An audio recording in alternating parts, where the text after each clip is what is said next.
This is the cover of the National Review.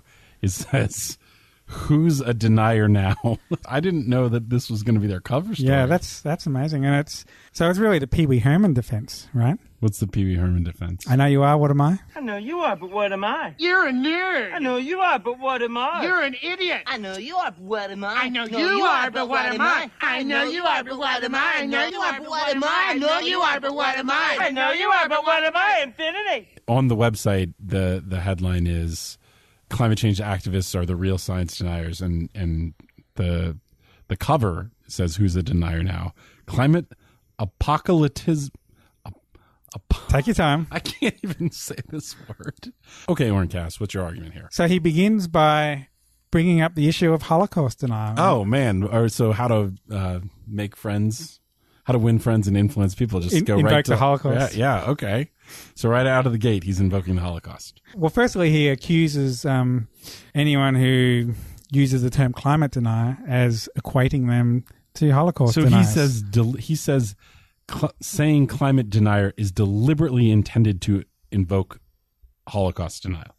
When I think about all the times that I've encountered equating Holocaust denial or referencing Holocaust denial, in the context of climate change, almost every case that I can think of, that I can recall, has come from people who reject climate change. Yeah, and it's like it's the complaint. Not that they're complaining that people are calling them Holocaust deniers or comparing them to Holocaust deniers. They will announce that that's what's happening when nobody is doing that. And that is far and away the same. I've had the exact same experience.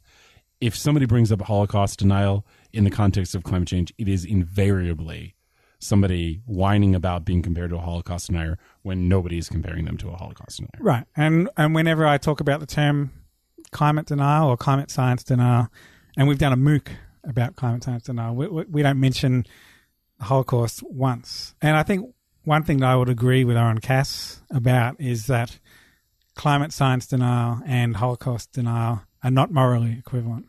I think that when you look at what drives these two different forms of denial, and we can go into more detail about that later on, the one is driven by anti-Semitism and the other one is driven by whether it's support for free markets or anti-regulatory kind of beliefs. Those two are completely different things and not morally equivalent.